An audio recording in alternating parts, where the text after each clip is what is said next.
WEC at the Chateau at turn 7 as the Ferraris hit the road after 50 years of not being at Sebring. This is pretty exciting stuff. Can't get any better than this.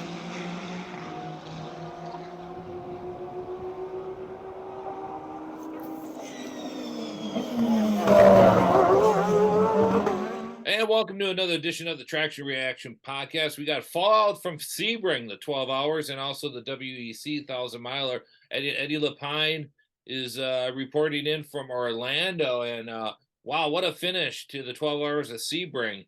And kind of walk us through what happened at the end there, because initially, and the commentators kind of said it too, it looked like a little as it was a little argy-bargy, but it was just kind of a wild ending. Well, it was all for the marbles. That 7 minutes left, and it was really a shame it came to that.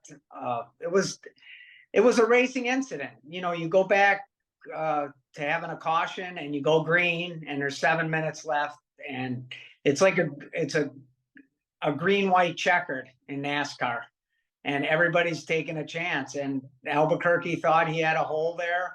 And Geminette was looking to make a move, connected up, and took both Porsches and him out and just paved the way for Pipo Derani to win his fourth Sebring 12-hour, which, when you think about it, the kid is really, I was excited that he won because he's such a nice kid. Uh-huh. And to see him at his age win his fourth is really amazing. So, he, like he said, he was quoted after the race, when it's meant to be, it's meant to be. And that's what happened. Yeah, it's the old adage to finish. What is it? To finish first, you must first finish. Kind of like to paraphrase that. And you got to put yourself in position to win. And he certainly did that. He did. He was there all day. He was really checked out in the beginning. And it was just a race that you just had to survive the bumps and the attrition and the lap traffic. And there were so many marbles on the track. It was just, that's why these drivers love to come to this track, it is a driver's track. And we saw it, and record crowd. I know they always say record crowd. Right. But going there 25 years, I have never seen as many people as I saw last weekend at Sebring, and it was amazing. It just, I was totally excited. I was happy that I was camping there, or I should say in a motorhome. And Penske was 7 minutes from the record books, but it has to be frustrating for them. And then also with all the cautions too, is there anything that we can do about that, or is that just because Sebring with the rough surface? I think they need to look at the cautions. I think when you think about the old days and how they used to have local cautions, right? Really think they need to start looking at that, because the old adage of cautions breed cautions, and that's what we saw there. And when you put racers in that position, and with as many marbles and that were on the outside of the corners, there was no way these guys could make it happen in passing. And I think, when you run two races, when you run WEC on Friday, an 8-hour race, then you run a Michelin Pilot Series race, a 4 race, and then you have a 12-hour race. I can't imagine how bad the track. So, a lot of it had to do with the track conditions, and those issues come up, and that's why you see what you see. But they need to look at that, because it really just gets frustrating when you start tearing up a lot of equipment. Yeah, certainly is. And there's more drama for Michael Shank Racing this last weekend too, wasn't there?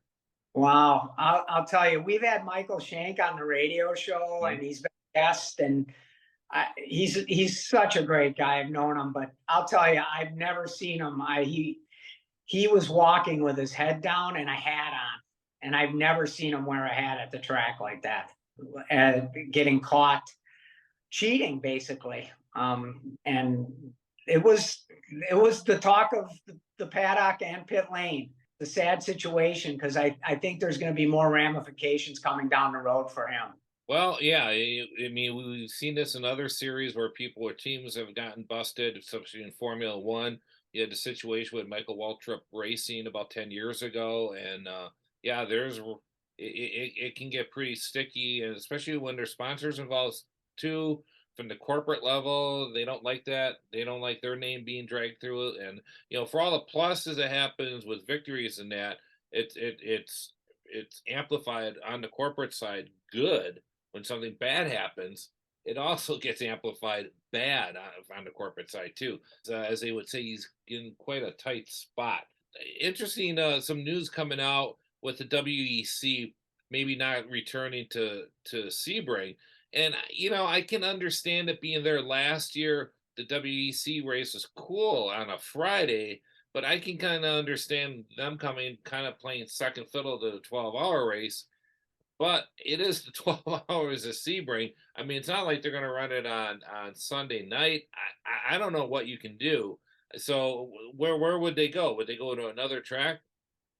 Well, I mean, there was some initial rumors and that they were trying to work something out for next year, maybe to do the race the week before, which would make a lot of sense because if they came to test, this is where they would test, Right. so they could run the race the week before. They basically don't want to be the second fiddle to the 12-hour race. I think that what you're going to see them going to Coda.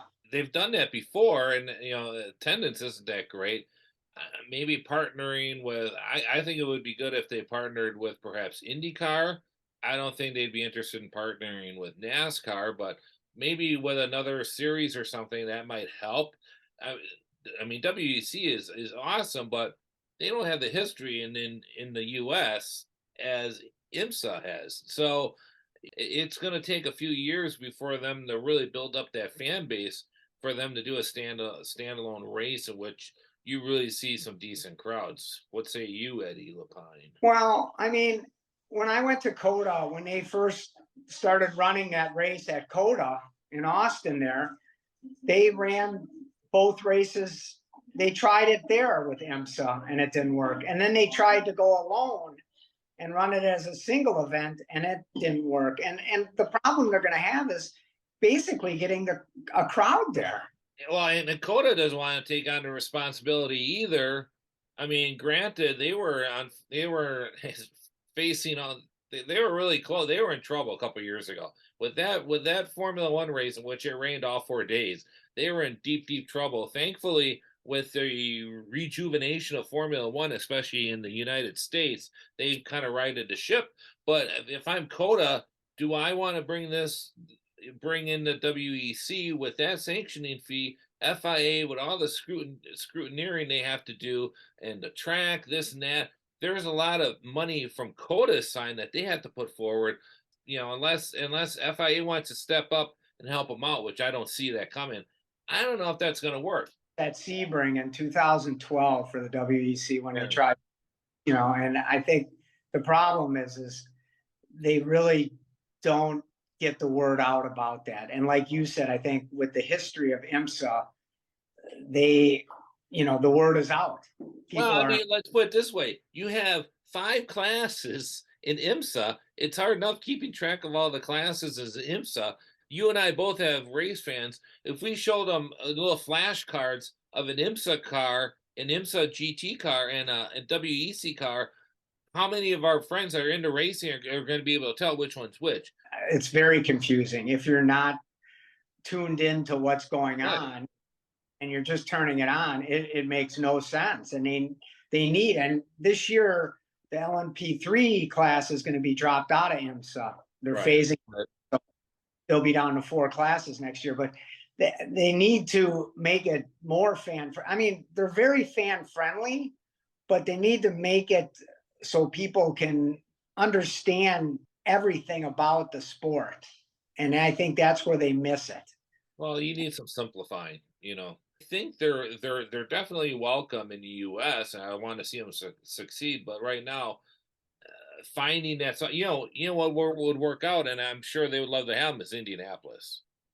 Well, that would be a great option. And I'm sure. Indianapolis wants they want to showcase a road race. They want a road race there. That would make sense, but Well, IMSA's going there this year. Roger Penn wanted a road race there, and he wants to have a long endurance race there. He wants to have a 24-hour race at Indianapolis.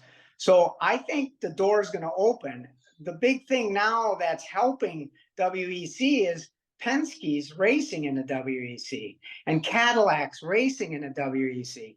You have now the manufacturers wanting to go to Le Mans to win the 24-hour race. And when you have the customer support from the factories, then you will see more big, like Indianapolis, possibly having a race there. I don't think code is an answer. I I don't totally think Coda is an answer either. I don't think it makes much financial sense to them. I'll be curious to see if the FIA would be. Well, they were in the early 2000s with Formula One, but yeah, I think Indianapolis at this point makes more sense. So let's get on the phone. We'll talk to Roger. We'll see what we can do. We'll try and work everything out with them. Huh, Eddie? What do you say? Yeah, maybe I'll talk to him this weekend when I go to dinner with him. All right. Well, very good. Eddie, we certainly appreciate you taking time out. And what's next on your agenda? Long Beach. Long Beach. Looking forward to that. IndyCar, of course, IndyCar will start ramping up, and then from Long Beach, you got Indianapolis. So looking forward to that, and we'll talk to you next time on the Traction Reaction Podcast. Thanks, Steve. Appreciate it.